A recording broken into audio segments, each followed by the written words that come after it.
आज की वीडियो में जानेंगे ईश्वर का उत्तर आने तक कौन प्रयास करता रहेगा।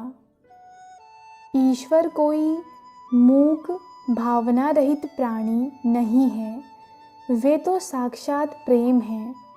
यदि आपको पता हो कि उसके साथ संपर्क करने के लिए किस तरह ध्यान किया जाता है, तो वे आपकी प्रेमपूर्ण मांगों की पूर्ति करेंगे। आपको याचना करने की आवश्यकता नहीं, आप उनसे संतान के रूप में मांग कर सकते हैं। परंतु आप में से कौन है जो आवश्यक समय निकालेगा? आप में से कौन इतना एकाग्र होने तक प्रयास जारी रखेगा जब तक कि आप उनसे उत्तर प्राप्त न कर लें? मान लीजिए आपका घर गिरवी है और आप उसे छुड़ाने में असमर्थ हैं, या आप किसी विशेष नौकरी को चाहते हैं, तो गहरे ध्यान के बाद आने वाली शांति में दृढ़ इच्छा शक्ति के साथ अपनी आवश्यकता पर मन को एकाग्र करें। उसके परिणाम के बारे में सोचना बंद कर दें। जमीन में बीज बो देने के बाद यदि आप थोड़े थोड़े समय बाद उसे बाहर निकाल कर यह देखते रहेंगे कि वह अंकुरित हुआ है या नहीं, तो वह कभी अंकुरित नहीं होगा। उसी प्रकार यदि आप हर बार प्रार्थना करते समय यह देखते रहेंगे कि क्या ईश्वर की ओर से कोई इच्छा पूर्ति का संकेत आ रहा है, तो कुछ नहीं होगा। ईश्वर की परीक्षा लेने का प्रयत्न कदापि न करें, केवल अनवरत प्रार्थना करते जाएं। आपका कर्तव्य केवल इतना ही है कि आप अपनी आवश्यकता से ईश्वर को अवगत करा दें और उस आवश्यकता की पूर्ति में ईश्वर की सहायता करने के लिए आपको जो कुछ स्वयं करना है वह करें।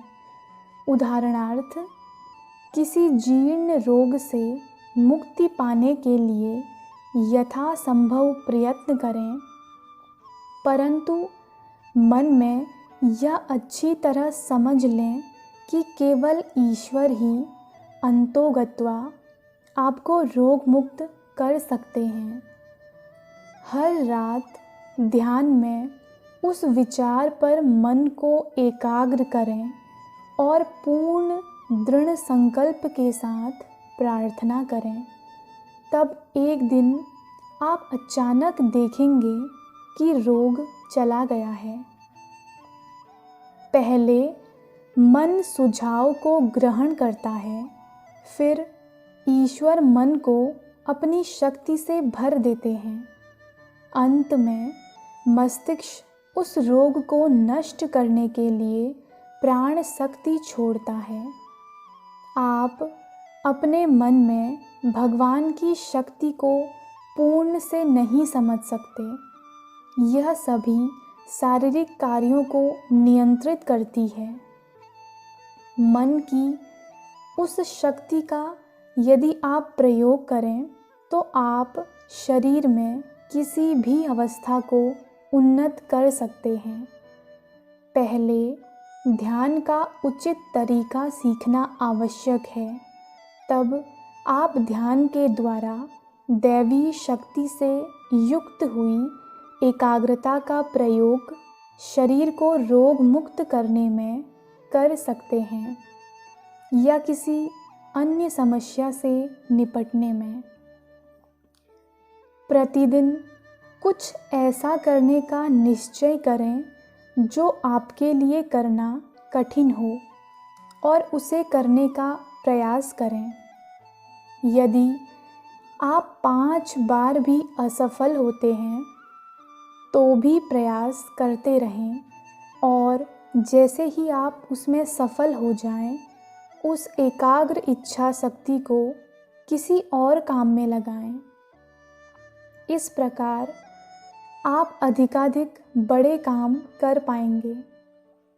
इच्छा शक्ति आपके भीतर विद्यमान ईश्वर के प्रतिबिंब का माध्यम है।